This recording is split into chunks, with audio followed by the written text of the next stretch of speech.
It's on!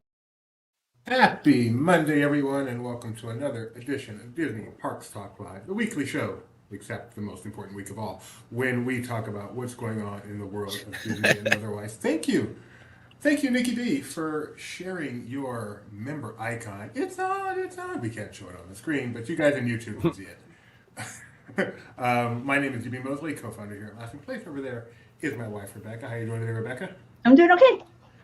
Down there is the Vice President of all things SoCal and Star Wars, Michael Celestino. Hey, Mike. Hello. And down below me, the Vice President of all things good and right in the world, Jeremiah Good. How you doing, Jeremiah? Doing well, Doobie. How about yourself? I'm doing okay. How's the shirt doing? Anything you need to tell people about your shirt today? Yes, my shirt, you can follow the path to the new Indiana Jones adventure attraction coming soon to Disney's Animal Kingdom, thanks to Roosevelt's. It's right here somewhere. Right there. So we've got Mike got home, Kyle. Mike got home. We got a lot to talk to you about today. There is a lot of catching up to do, but before we hit all the huge announcements from a week ago, why don't we start with today, because today had some exciting stuff happening at Disneyland, right, Mike? I don't know if exciting is the word I would use, but it's definitely the word something. I already used, actually. Okay. Okay. Go on. The path that connects New Orleans Square through Critter Country, soon to be Bayou Country, up to Star Wars Galaxy's Edge on the northwest side of Disneyland is now back open, which means you can walk all the way along the west side of the park again. The canoes, the Davy Crockett's Explorers canoes, are now open again as well.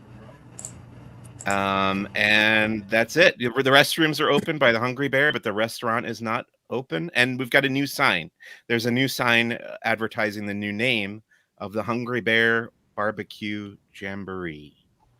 That is very exciting, don't you think? I would call that fairly exciting. See, I was on the Mark Twain about a week ago, and it said Bayou Country. I don't care what the map says. The Mark Twain says it's already Bayou Country. Isn't that funny? Well, see, just because it's Bayou Country doesn't mean it's called Bayou Country. Like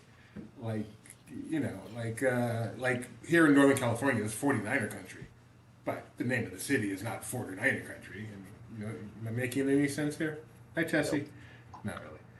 So the walkway is open, the sign is there, the restrooms are open. Oh, the restrooms have a funny sign. Did you put I hope a picture of that's in the article. Let me take a look for that.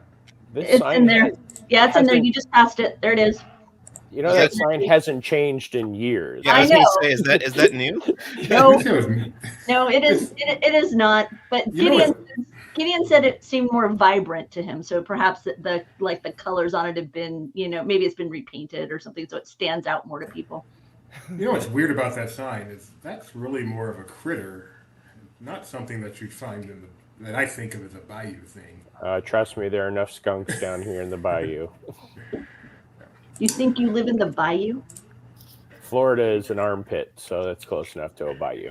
Oh no, Florida! All right, we're not starting a battle of why Florida is the greatest state in the world, but it is. We miss it. We miss it too. All right. We were enjoying the humidity that y'all were suffering during D23. We were happy to have it. Okay, folks. Rebecca, a lot got announced at D23. First of all, I would like to say, if you're out there and you're interested in what it was like in the room, the three people below me were all in the room when it happened. Am I correct? You were there too, right, Jeremiah? Yes. Yeah, so the big announcement where Josh D'Amaro came out on stage and Deadpool came out on stage and two funny people came out on stage and John Stamos. It was all John Stamos, right? He was a part of that one? Yes. Yeah. It was all these three were in the room when it happened, varying degrees of seat quality, I'm sure, but they were all there. If you were to look at the arena and do sectioning off of it, so the stage is at one end of the arena and then you have the back end of the arena. We were in each zone. Mike was very much towards the front of the arena. I was in the middle of the arena, and Jeremiah was at the back of the arena with a nice. Jeremiah was I had a beautiful view, but Jeremiah had a great toward the stage shot. I had to turn my head because I was along the side of the of the arena, looking towards. And anytime I looked down in front of me, I'd see Mike, who was on the floor, looking up at the stage like that. Exactly.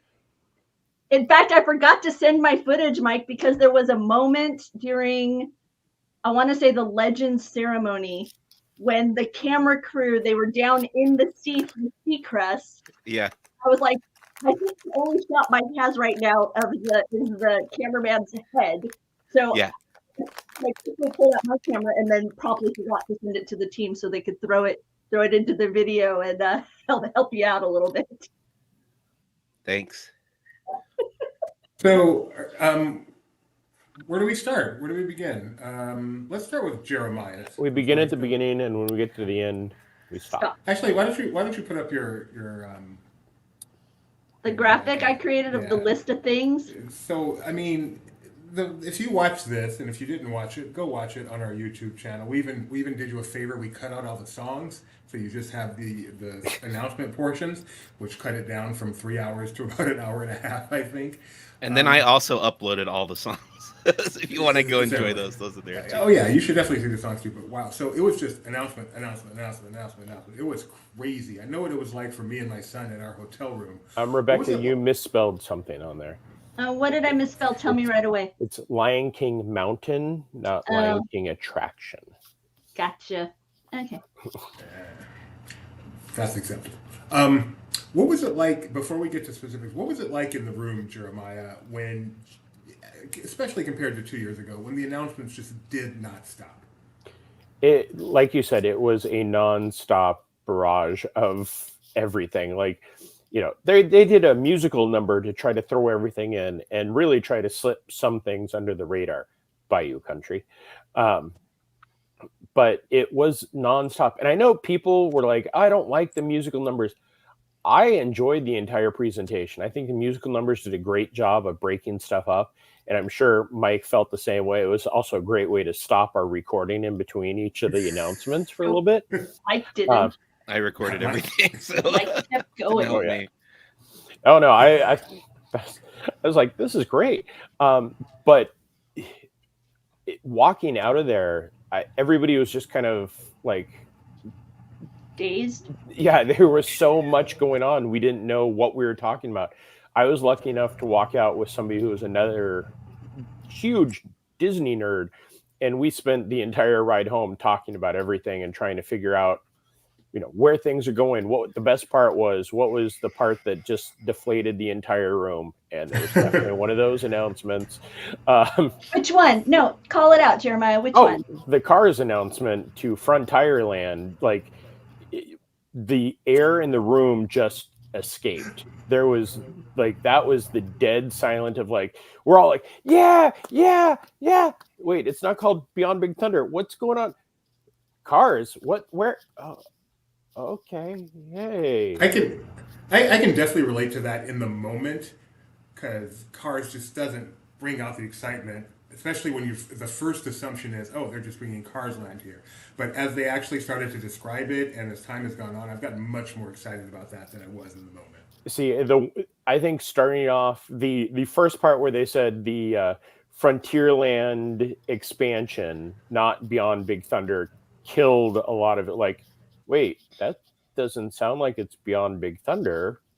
And so then where's it gonna go? The artwork, you know, was nice. I seen what we're assuming is going to be a trackless racing type attraction. Looked cool, but then the next day, or 2 days later, just killed everybody. So let's pull up the infographic, and let's just go. You know, there are people out there who did not follow all this, who've been waiting for us to come and let them know what happened. So let's just go real quick through them, and then if anything really strikes you, go ahead and speak up about it. So Coco attraction, they've announced a new Coco attraction is coming to DCA, the first full attraction based on Coco. Yes, Jeremiah? Has anybody else looked at the artwork and went, gosh, that sure does look a lot like Three Caballeros from Mexico? 100%. 100%. Yeah. I went into DCA, and I mean, there's a pretty good idea of where that's going to go, and I don't know how they're going to squeeze that into the area. Yeah, no, this very much felt like that kind of final as you're approaching those final moments of the attraction. Yeah, it's kind of where my mind went to. And there's the fireworks in the sky. We're celebrating. Next up is an Avatar attraction, and they made very clear that this is not going to be a copy of Pandora. Avatar Land. I'm sorry, Avatar Land. Thank you very Yes. much. Not a copy of Pandora, but something new for Disney California Adventure, and in fact, something that will be that will feature a water-based attraction, which I thought was is my personal most exciting non-cruise announcement, because a water-based attraction based on Avatar just sounds really, really cool to me. Now we had heard before about the water-based attraction, but I think that this really gave us a feel for kind of the overall land dynamic. But I still am confused. So, do you guys still feel confused, Mike C? I'm not so much confused. I wouldn't say I'm confused. No. I guess the question is where it's going to go, if that's what you mean. Mm-hmm.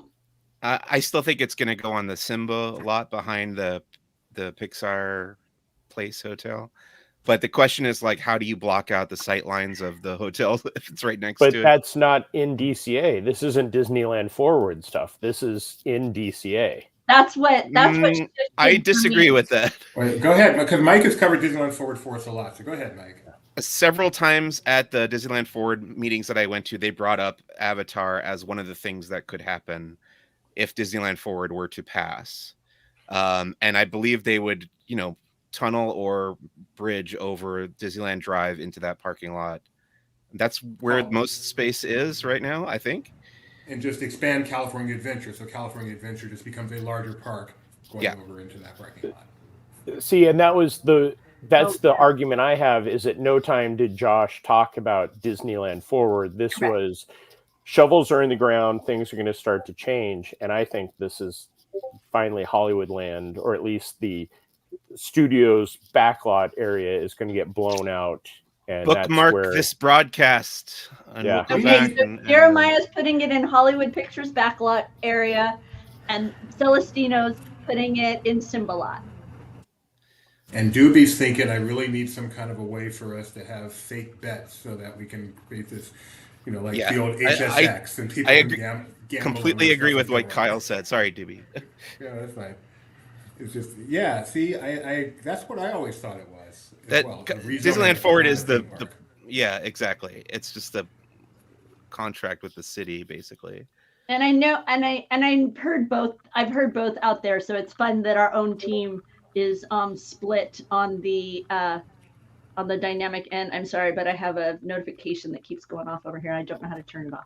Yeah, wherever it is, that Pandora building will be very large. And as Danielle says, I'm confused by the story of how it fits, and presumably she means into California Adventure. I don't think that matters.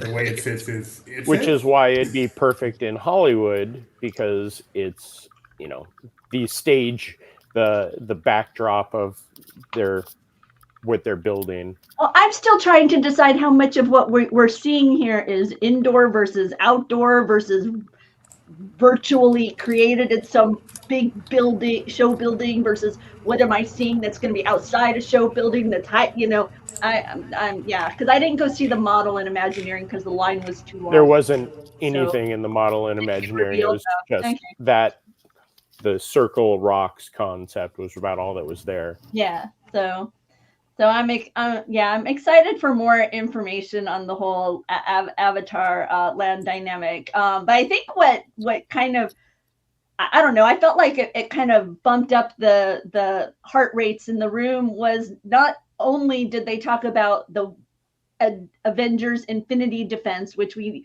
were awaiting more acknowledgement that an e-ticket is still coming to Avengers, but they also talked about this Kuka Arm Stark Flight Lab attraction, and it seemed like people got pretty pumped about it. I've talked to somebody who's actually ridden the Stark Flight Lab, and he said he loves it. Okay. Yeah, it's as he pointed out, it's going to add a lot of kinetic energy to the land. That's Wait, one of those. It's an outdoor attraction. It's going to be undercover. It's going to be visual. Oh, Yeah. very cool. You'll walk Very up cool. and you'll actually see this. It's not just the arm. Like, you'll pull up and there'll be missions, and it's a training thing, but it's the use of the arm technology that I think we've been waiting for since the Nemo attraction in Epcot opened. And there's going to be a variety of experiences within the, because each Kuka is a kind of an individual, from what I understand. So there's going to be a lot of variety available. I got the impression like you could in essence have a mission that's more one character based versus another character based within the diagnostic aspect of this, I think. I believe. Jeremiah? I'm sorry, I just read Benji's Yeah, I know, comment. me too. It's like Benji coming in with the breaking news. I know it isn't Parks, but what is Mike's take on the Acolyte being canceled? Wait, breaking news. Where did that come from? Benji, so obviously just a...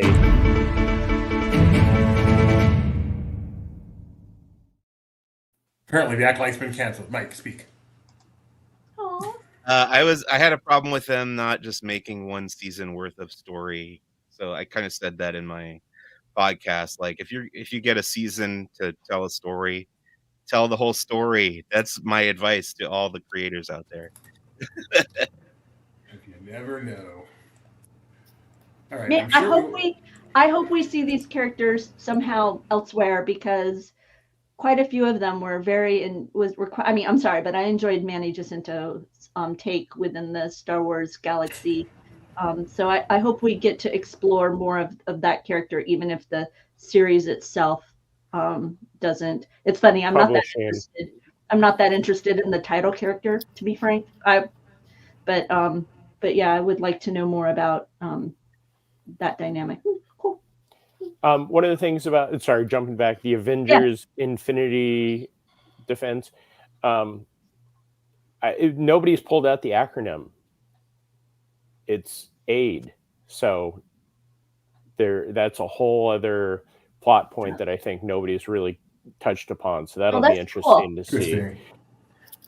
I feel like this was one of the moments in the room where people were just overwhelmed, because we got details on Avengers Infinity Defense, but then it's like, and surprise, there's another attraction that I don't think anyone was speculating about coming. Well, I love the cutaway of the how they're going to do it. So it did confirm that it is going behind the building.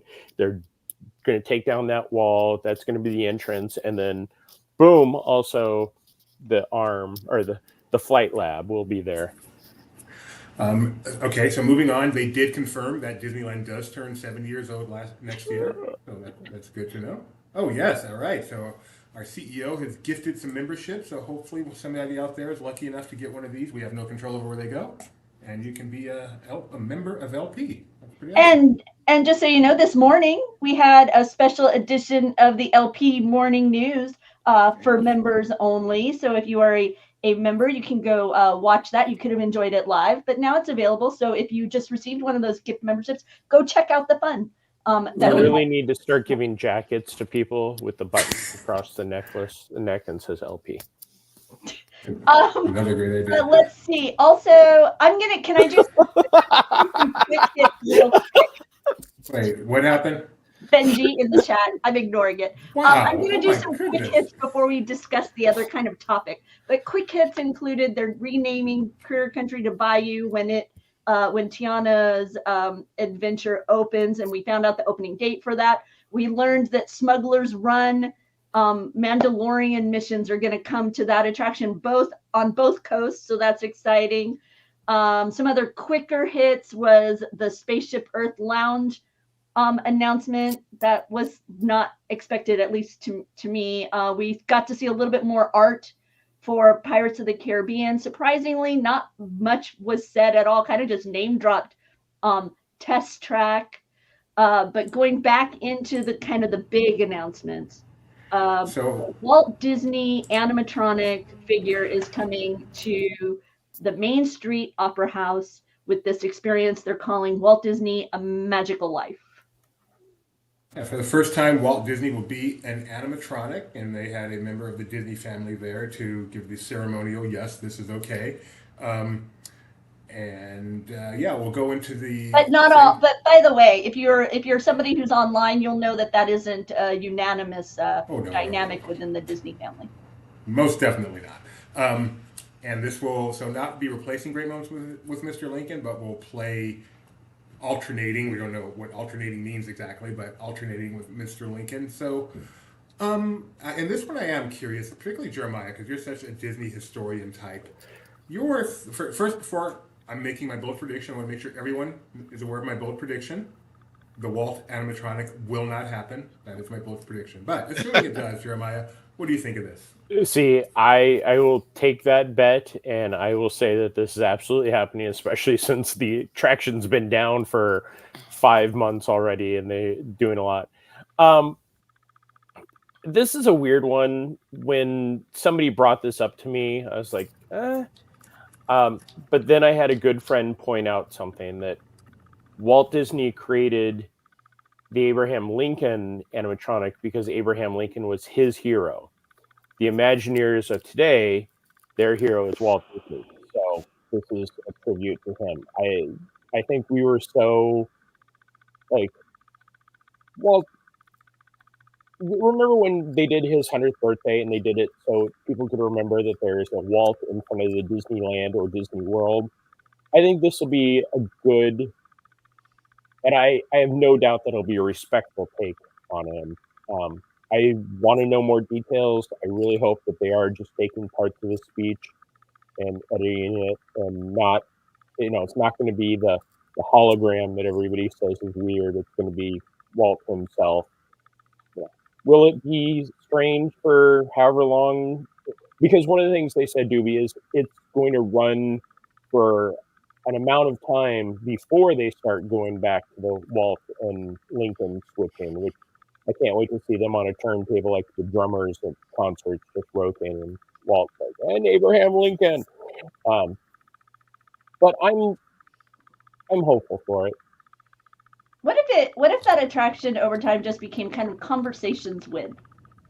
And so you always maybe had Mr. Lincoln, President Lincoln, be the anchor, but periodically you'd have other kind of, famous people of time as kind of the alternate with it. That could be nice. Oh, I thought we would have a conversation with Walt, like kind of a turtle talk with Crush kind of thing. No. I mean, because the way that this was described was you're as if you walked into Walt's office and he is pausing for a moment and just kind of having a conversation with you, and then going about his day. Was kind of the way it was presented at the event. That's how I took it. So I was just thinking, I was envisioning like how this could continue to be.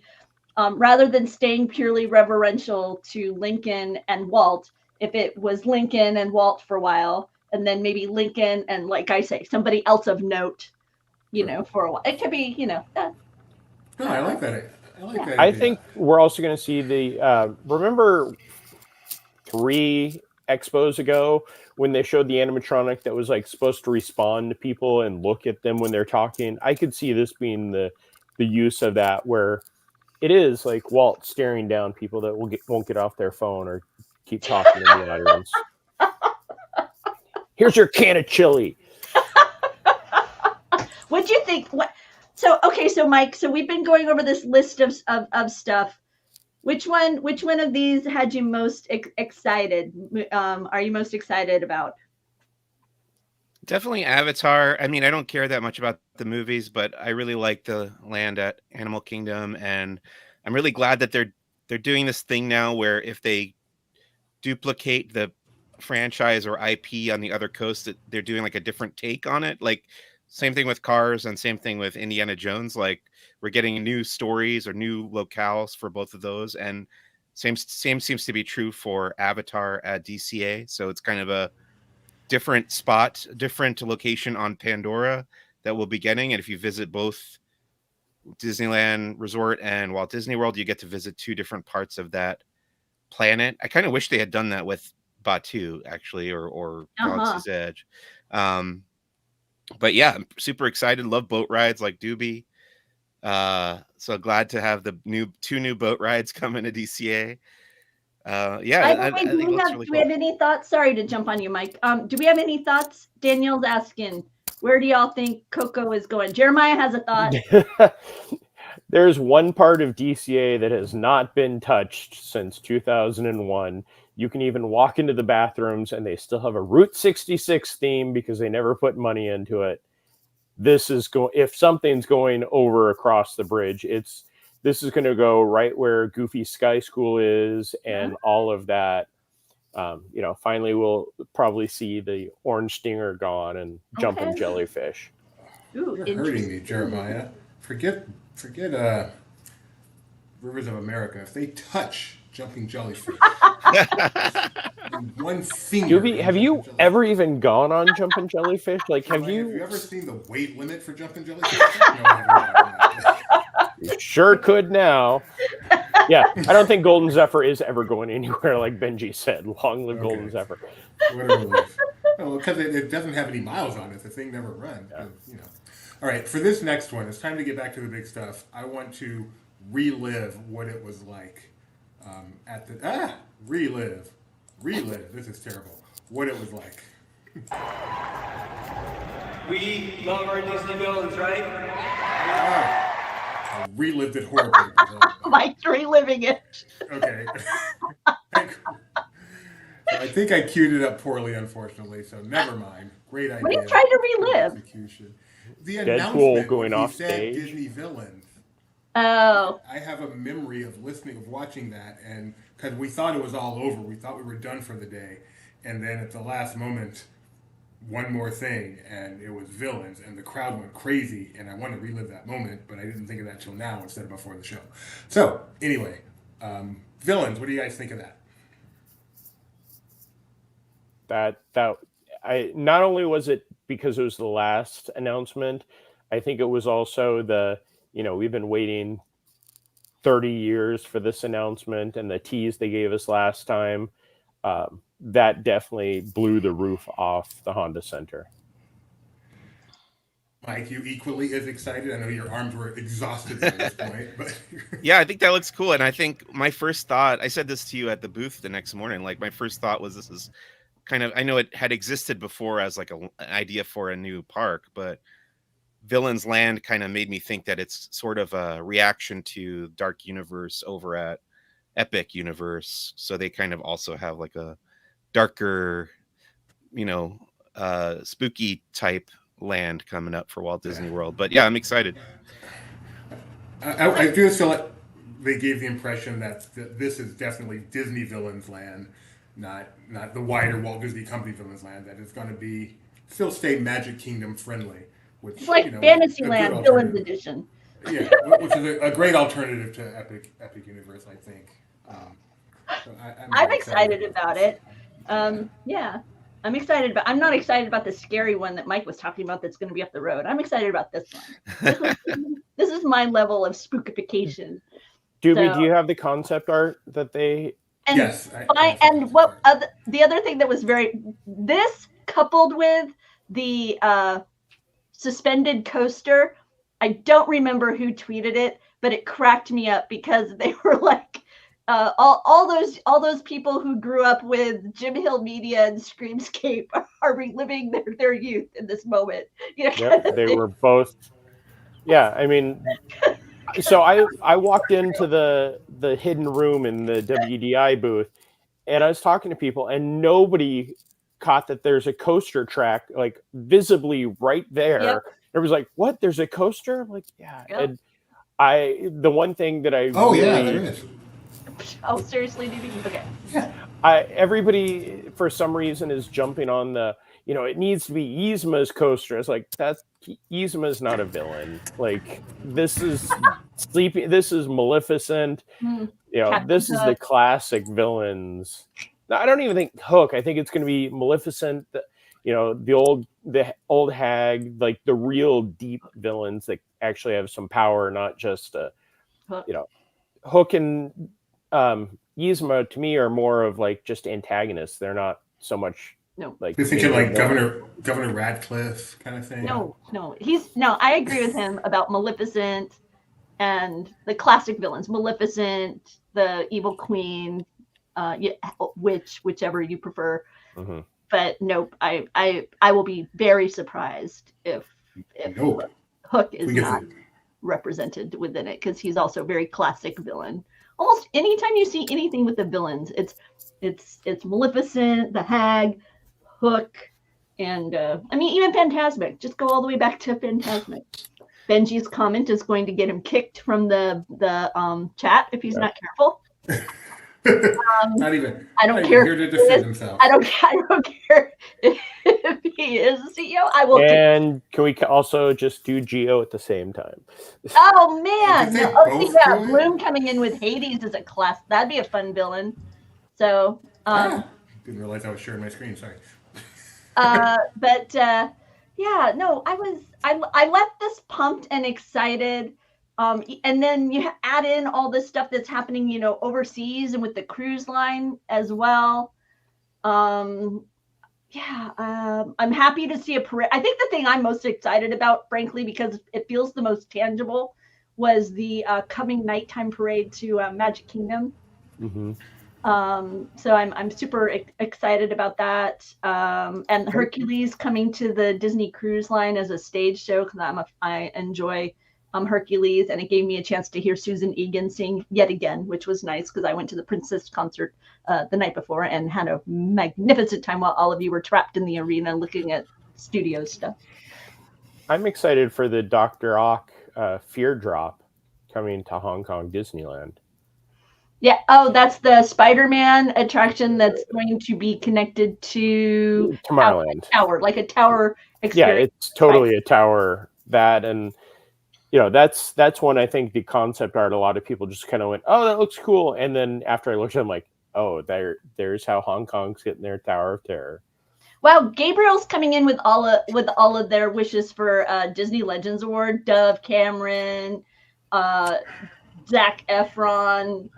Nobody tell Gabriel that there won't be a Disney Legends Awards in 2025. I know. Yeah, no, you'd have to think one more year. 2026. Think typically we got 2 years in between, but they don't announce. So Thank you, Benji. I thought that also. I was like, there was a Hercules on this ship. Yes, I realized after I said it. I realized. So thanks for pointing that out. I appreciate the correction. I'm excited. I like Hercules. So Ashley Tisdale, that's another good one. What other news has been happening? Are we done with D23? I don't know. Are we Bring done? up the graphic one more time. We didn't talk about the tropical Americas. Yeah, the tropical Americas, which we saw, just kind of more of the details, and they had the map. They had the model in the new room. That looks amazing, and I headed over to the Animal Kingdom to look at it the next day, or when I got back, and there wasn't really any changes yet, but I appreciate that they're doing that in phases, so we'll probably see the dig site close pretty soon. Same with Triceratops spin to put in the carousel and start working the casita. But by the way, Indiana Jones. Doobie's pulling up right now something we have on Laughing Place. It's called a project tracker. This is a really cool feature that Laughing Place has, where we collect all of the news and information that is happening regarding any kind of announcement from Disney. So visiting this page, you can see when we first learned about the project. As concept art appears, we'll share that. As opening information appears, we will share that as well. So it's kind of a nice way to just kind of keep track of what's developing within the Disney company. So you can just be on top of the development. Jeremiah, we should add more stuff to that from the I know. What do you think of the carousel? The carousel, I got to see the Kevin figure in person for that, and it looks beautiful. And I love that they are doing just more of the Disney animals, not just in the Encanto. But I guess since that's technically the tropical Americas is where Kevin would be anyway, it fits.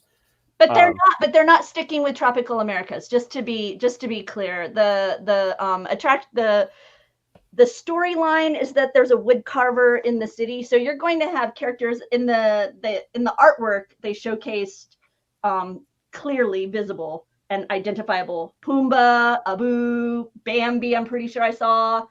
So it's going to be like across the spectrum of kind of that Disney. I don't know what you would call animal world. So lots of critters. Disney critters. And as Benji is pointing out here, they didn't mention anything about animal exhibits being a part of Tropical America. And that's like the casita needs to have an aviary or, a petting zoo, not petting zoo, right next to it. That if they don't put something in there, that's probably one of the biggest misses that they've done. And I know that Joe Rohde was brought in to consult at some point for this. So I think that with him being even slightly associated with it, we'll probably see some type of real animal. But I did walk through there, and they have the American crocodile still out for display, and they could just keep that. Can I mean, why do you anticipate there being an addition of any addition of live animals? Because I'm trying to think historically now with Animal Kingdom, that's not been a trend we've seen with it. So is it because it's a real place that you're? Because I'm not anticipating it, because even like with the transformation of the Asia area and the addition of Everest, I don't think we saw any kind of animal habitats added with that. We didn't see any added with Pandora. I know we've seen them kind of plus and adapt previously existing areas like Kilimanjaro. They added like the goats and cute things like that. But I'm falling into the kind of, I would be surprised if we saw additional animals.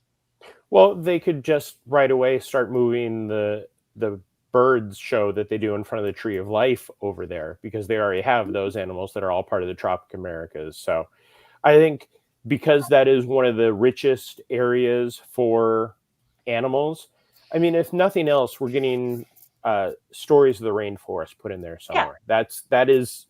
They must find a place, even if it's just played in the bathroom, put that back in. Really? You missed it. Jackson coming in and saying, I have no idea what Joe consulted on. Yep. Let's see.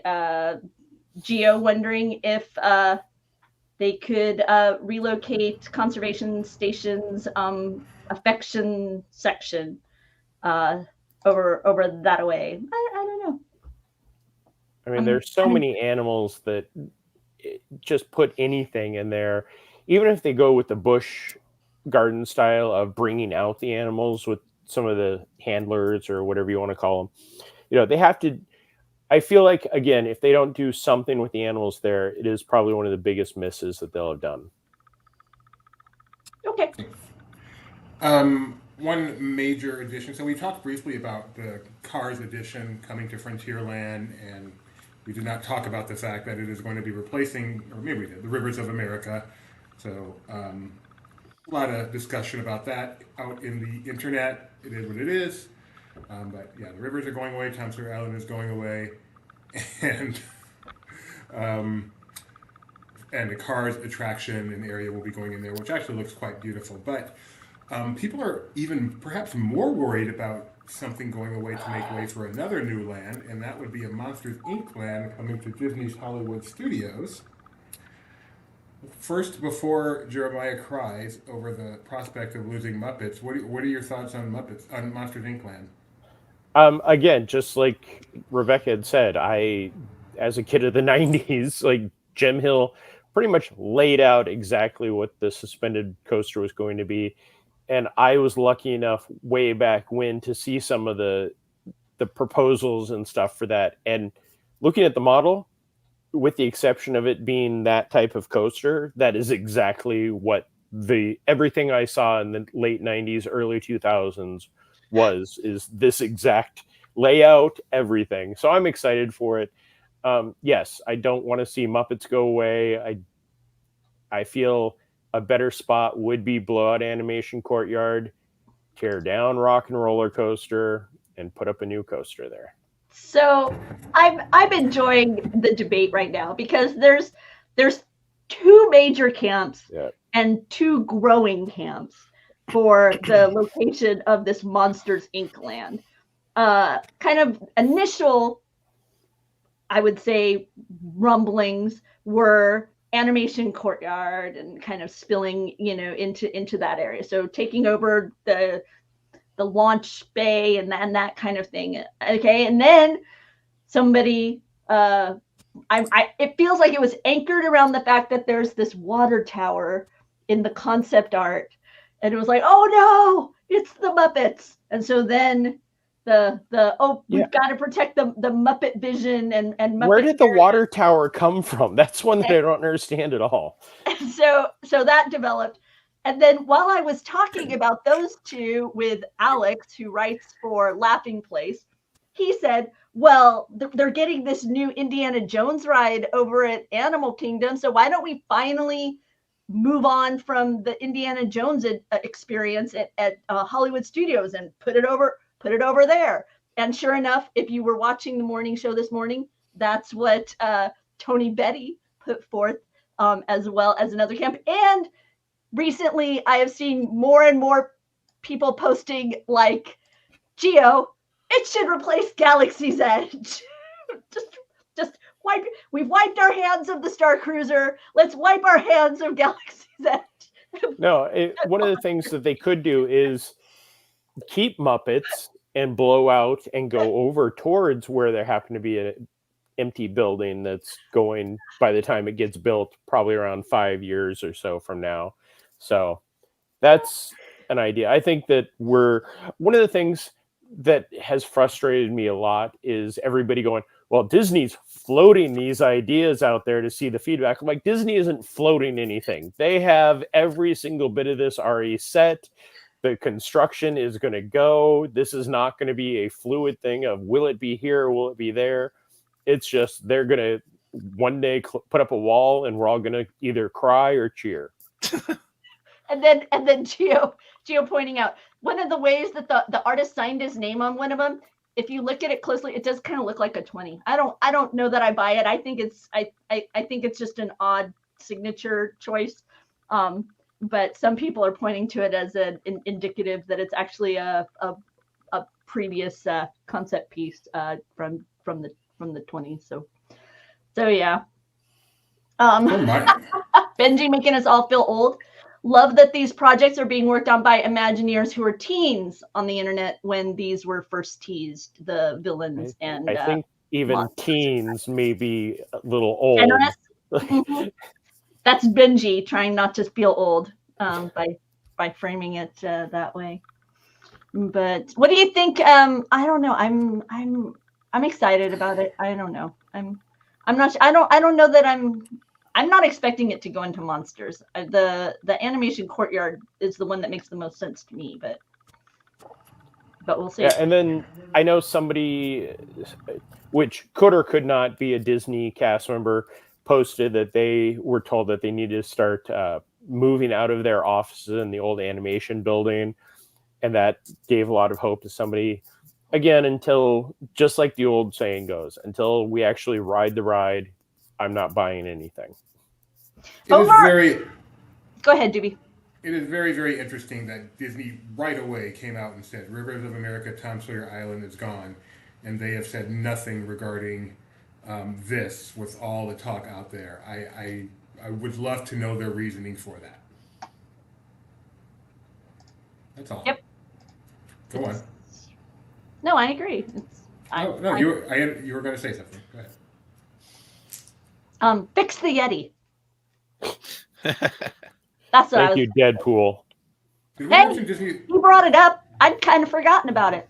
But fix that Yeti. There you mentioned Disney Starlight, because the new nighttime parade coming to Magic Kingdom is actually really, really, really exciting. Daytime parade, but the new nighttime parade is really exciting. It'll be scary as all get out, but I'm excited for it. Looking for that next year. All right. I liked this artwork during the finale. 13 ships for the Disney Cruise Line fleet by 2031 is the most exciting thing of all, bar none. This fleet is huge. So I'm wondering if it will actually be 13 ships at that time, or if by the time the 13th ship is out, we'll be down to like 11 ships. Mr. Josh, how about that, D'Amaro, did not say our 13th ship. He said the fleet will be 13 ships by 2031. If you looked in the 2022. background, a couple of the other ships were being dismantled on the Yes, We you don't saw have- the smokestacks being Meaning gone. like the I'm sorry, the snap. smokestacks were changed into the newest lounges or expensive rooms. slowly becoming dust, like a Thanos Yeah. snap. Count them. 13 ships. If they decommission one of these before the Like 13th I comes, just like You Josh. need to zoom how in on about that tomorrow? the zoom in Josh- on the wake coming out of the front, because that actually like says the years and the name. Just have to zoom in really close. do we know anyone that we can like make sure Josh gets we can get a name tag from Josh? How about that, How about tomorrow? We can get that over to him. I'll And talk to one of my friends. By the way, for those of you who haven't been following our D23 chats, Josh was kind enough to stop by the LP booth not once but twice. He stopped by before the presentation and signed we had a LP banner from previous years, and we had lots of people signing it, and he signed it very graciously. And then the next day he came by. Doobie, how would you say the demeanor was between A and B? So the first day he came by, I waved at him across the room, and I don't know why, but he turned, looked, and just walked straight over. It was And so I swear he looked like deer in the headlights. He didn't say a word, or maybe he said hi or something, but he just didn't really speak. He just came over. I said hi. I said, "Oh, hi, Josh. Since you're here, do you mind signing my banner?" And he signed it and didn't really say anything. And walked away, not unkind. He just seemed in. I don't know if it was focused, but he just. The next day he came over. I didn't wave. He just came over to the booth, and gave. I feel like he strode over to the booth the way you just Okay. I believe he floated. He was instead of his normal 6 feet, he was about 8 feet high. It's so There cool. was a cloud under him, and he I comes love it. over, and Kyle does this much better than I do, but he comes over and he says, "How about that, huh?" I mean, and it had an attitude to it. Nothing that I'm not saying anything negative, but it just had a confidence to it. I did it. I was like, boom. Are we How about that, renaming our huh? site now to Hing Place? Thank you, Kyle. So, yes, that shirt is Roosevelt's as well. So, thank you, Josh, for stopping by twice, for posing for this picture, and for giving us the quote of the expo. But I just love that so much. I don't know about you guys, but I love the idea that he did his thing. He knew he hit a home run, and he was enjoying the moment after. I like it a lot. And just to be clear, the first time I saw him was the first day, so it was not the same day that he gave the speech. It was the day before he gave the speech. But he knew what was coming, and he was gonna, and he delivered. I mean, not only in terms of content, but in terms of performance. I think he delivered. What do you guys think? How do you strike you guys? Mike, I'll ask you since you were the one struggling to keep the camera steady. I think that performance, No, he did not. Wait, what? Kyle coming in with fictitious lore. Sorry, go ahead, Mike. I thought that presentation went really well, and for my taste, there were too many musical numbers. But yeah, I was excited after that. I think I was more jazzed by the parks presentation than I was the previous night's entertainment studios one. Yeah, so I would give him a A-. Yeah. I preferred the variety show-esque musical numbers to the professional, only loosely connected moments. I much more enjoyed Darren Criss and the other guy, whose name I don't know, sorry, versus Megan Trainor's Feed the Birds. So I would like to quick mention our travel agent, partner is Mouse Fan Travel. We recommend them for all your travel needs. And one of their bigger partners, like us, is WW Radio, who we love and has traveled with. We're big fans of theirs. And they landed the day after interview with Josh D'Amaro. So go check out WW Radio, and you can hear Lou. you can hear the how about that attitude from Josh in that interview with Lou. It's a lot of fun. It's a lot of fun. I was talking to Becky, and she described it as Lou and Josh disappeared into a room that she didn't know existed to do this interview. Like, she's like, Josh just appeared and they just walked into some room. I don't know what's going on. That's nice. It was the perfect tone for the day after interview. It was really, really, really good. Good job, Lou. And I totally agree with Gio that it was brilliantly crafted for the creative content zone of the universe, because they could tweet. They could also then film after they tweeted real quick. Then they could film themselves kind of jamming out to it and tweet a little bit, and tweet a little. It was nicely designed for kind of that influencer content creator galaxy. It seemed to me. I'm not in that world directly, but in showbiz they call it padding. And for those who had arena tickets only, it was when you sit down and you think about all the people that were put on stage in front of you, whether you had a 1, 2, or 3 night, experience there in the arena, it's not an unimpressive lineup that the Disney company brought forward. It was, the production design was amazing, like the best I've ever seen. Style. Yeah. Also, as far as like D23 goes, yeah. I know I tweeted this out and I definitely made reference, and I think I put it on Instagram. Nowhere in my 2024 bingo card was hearing the opening to Dream Our Dream from Light Magic performed by a symphony. So that's one of those times where I just stopped and was about to cry because that was so cool. So they played that when they were talking about, I think, they were introducing stuff coming to Disneyland or Disney World. No, it was coming out of, and then just before they went into the nighttime entertainment stuff. Yep. So we knew nighttime entertainment was coming up, and they started playing "Dream Our Dream." Are we the only people that recognize that song? Because that is not the first thing that comes to mind when I'm about to announce something new and exciting. One of the most biggest flops in the history. Very typical. Jeremiah, can I ask you, because you're somebody who from this panel who was in the room for this moment, and I'm just curious, how much did hearing Eden's voice, Eden Espinosa sang a little bit from what she sang from Pocahontas, how many memories just came, like I don't know for you, but how was it for you? Because I'll explain how it was for me, but how was it for you? All 3 nights, I know this is off the parks, but I talked to people, and we kind of all knew that if we weren't in the room, we'd be a little sad. But I talked to people who were just devastated, not because of the announcements or anything, but because some of those performances, they were so amazing. And just to be there, it was a real Disney concert. It was the highlights of some of our Disney life. I know for me, hearing Eden sing a little bit of Pocahontas, having heard her sing a little bit of Pocahontas so many times as a Disneyland annual pass holder, so many amazing memories just came flooding. I was weeping. I wouldn't even I'm glad I wasn't filming like Mike. Can I just say, Mike, by the way, you have a delightful giggle that pops up every now and again throughout your recordings live like that. And it makes it so much more enjoyable. I'm not going to lie. It makes me feel like hearing that.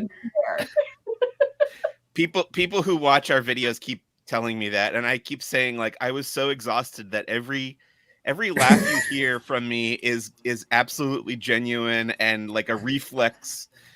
Like any laugh that you hear is honest and true, because I was not putting on any kind of I was not intentionally making any sort of noise. So they got me whenever they got me, and I was happy to be there for sure. This was one of the first parks presentations that I'd been to in person. And unlike Jeremiah, and the people you're talking to, I'll be honest, I didn't leave it going. I would have been devastated if I wasn't in the room where it happened. It was tremendous. It was an amazing performance, but I'm still way more inclined towards the show floor experiences than what was going on there in the arena, even though it was, like I say, amazing. I mean, Billy Crystal saying, I wouldn't have nothing if I didn't have you, to us as guests, like legitimately looking out at the people and being like, you. I mean, that's pretty cool. That was a highlight. Oh, working it in. Why can't Muppets be a part of Monsters Land? Because they can't. All right, that is it. There are a lot of monsters in the Muppets and Sesame Street game. And Benji coming up with a metaploy. We have to save the Muppet Theater.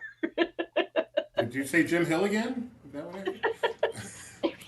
Maybe Jim will finally finish his Once Upon a Kermit series or whatever that was. No, that's a good one. Well, Villains Land happened. Maybe it's possible. Oh yeah, he definitely on whatever, I don't know what his podcast is that he does now. He has like 5 different ones, but he's definitely referenced his monster stuff in that. He's like, Jim is one that could walk out and go, "Told you so," and just turn and walk away at this point. Like, yeah, sure, it was 30 years later, but I didn't get to see Jim because I would have enjoyed saying, "You were right," just having some fun with him over it.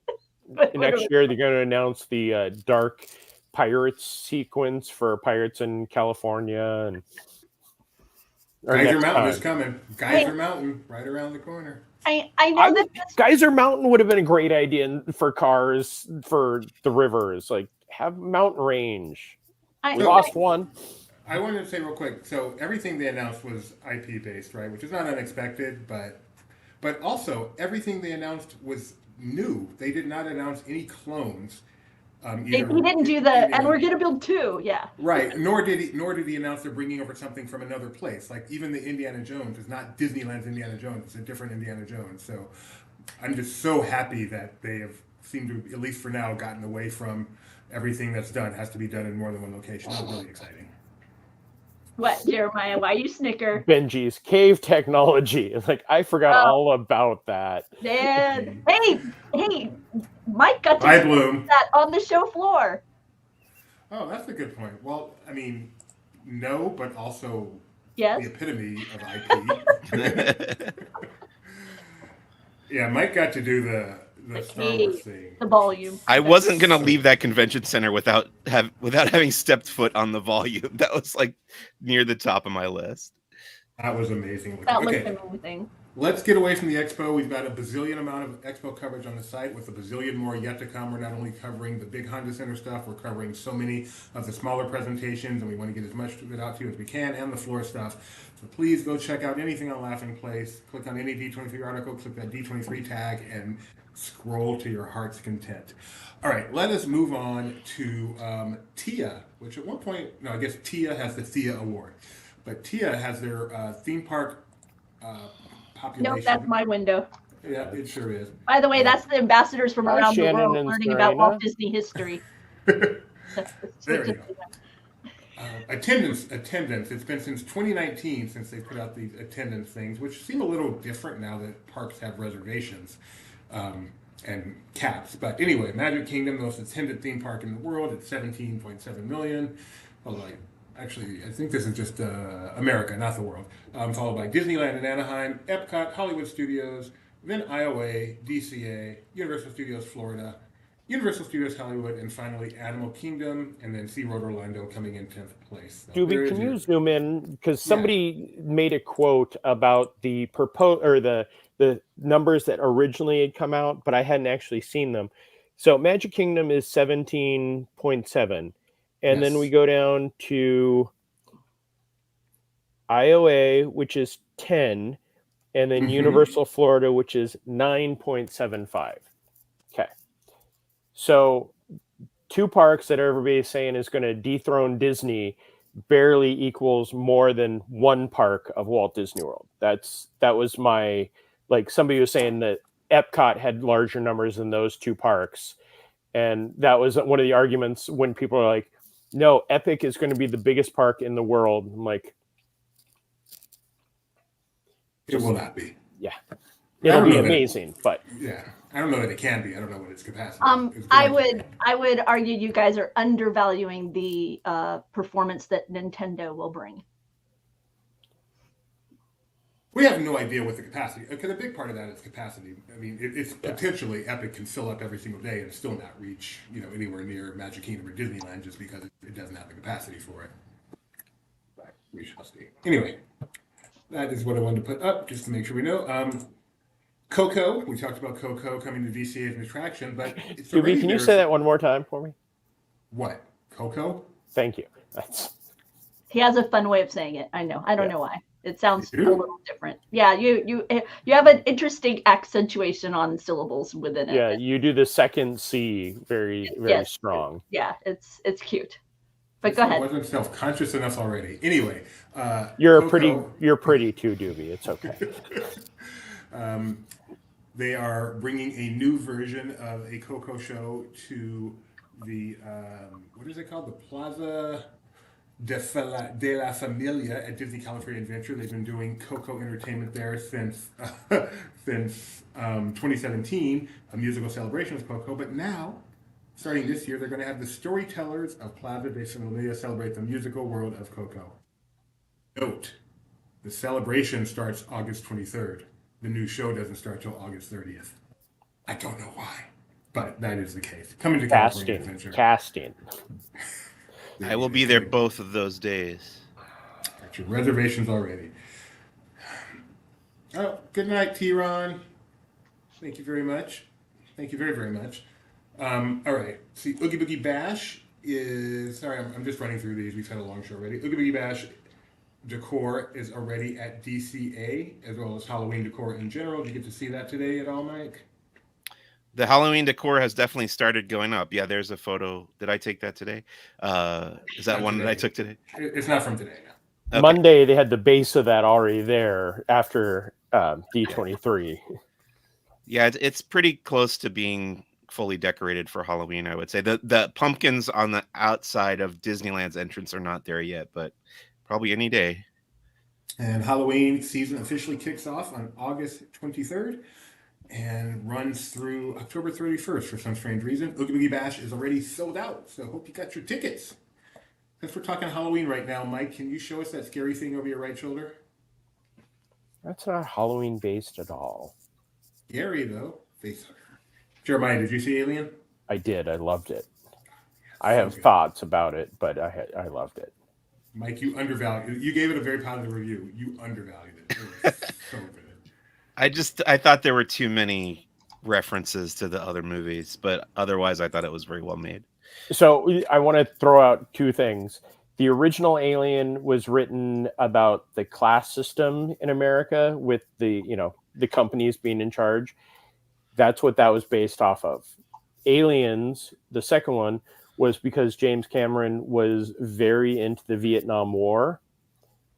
This one is an Alien fan written for Alien fans about the Alien movies. It's not bad, but it is not an original work. That is what my thoughts of it are. I just was scared out of my pants the whole time and thought it was amazing. Okay, and also DLR Halloween, Goofy's Kitchen will again be celebrating Halloween this year, starting also on August 23rd. So if you Pears are scary. got extra money, head over to Goofy's Kitchen, say hi to Tyrone for us while you're there. There's some construction walls up in Cars Land, nothing major, but a few walls up in there. Do we have any idea what they're doing there? I was the one who was walking through there. They've actually cut down the trees on that walkway to Avengers Campus. So, and they had it blocked, the seating area that was kind of in between the walkway and the cones, and the cozy cone area seats were all gone, all blocked. So either they're starting the expansion right now, or they're just moving the seating area off to the side. Gio says, and there's been a price increase at Goofy's. What is the anybody out there want to pull up the? Don't ask Benji because he'll think it was like $12. Here's what it costs to go to Goofy's Kitchen these days for lunch or dinner. It's like $80.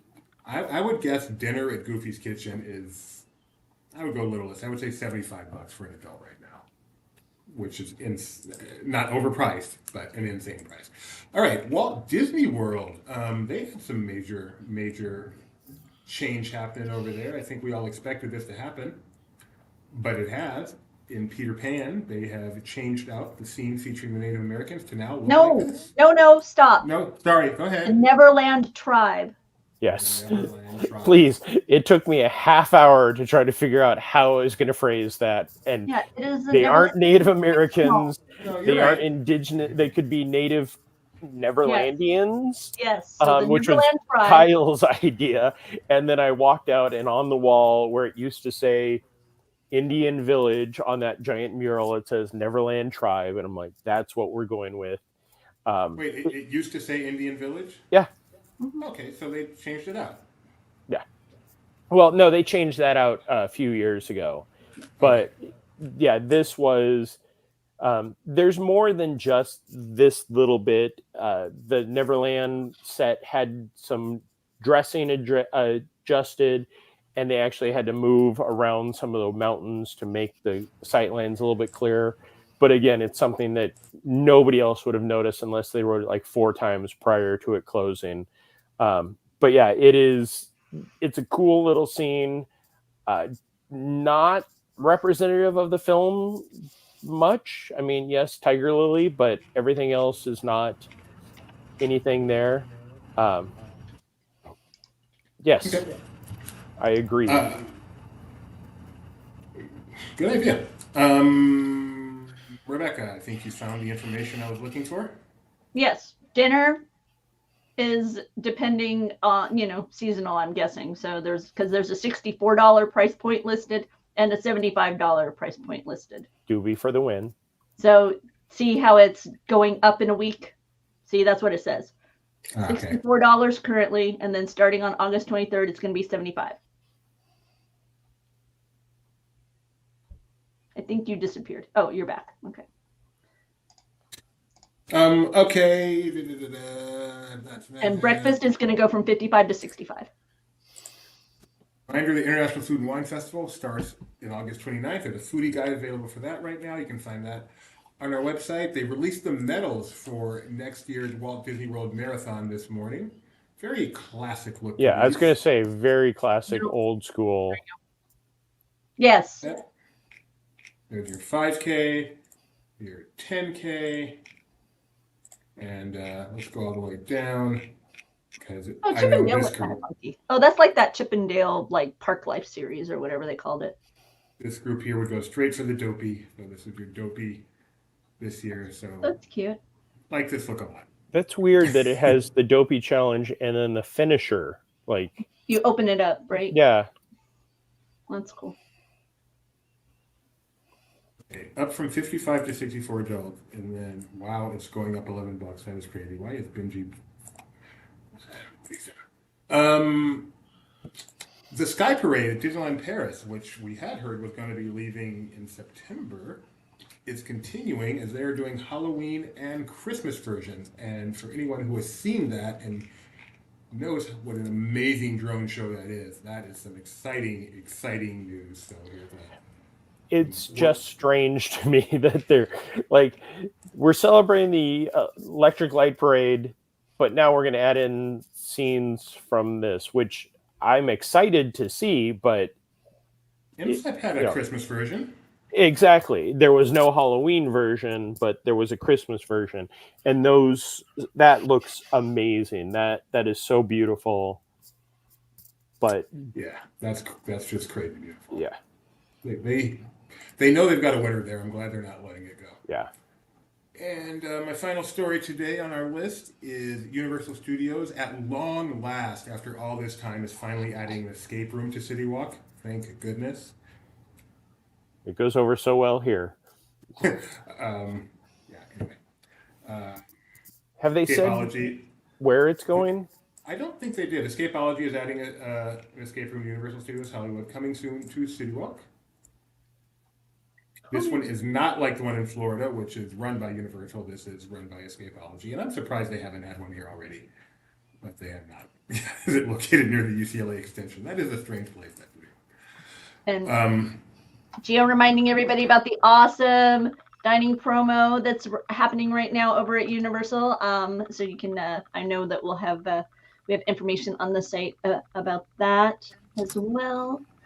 So just so much to talk about today, because obviously with D23, there was just a plethora of parks news.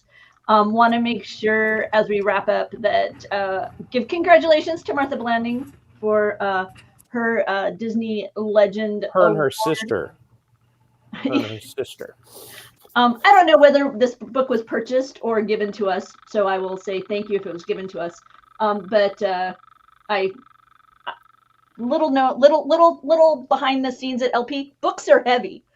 So Doobie and I drove home Ben and Alex's book collection from D23, and I didn't give this one back yet because I'm reading it. So, I don't think we've given them any of their books yet back, but yeah. So that's coming out later this year, but they had advanced like the pre-sales available at D23. Yes, Mr. Jeremiah.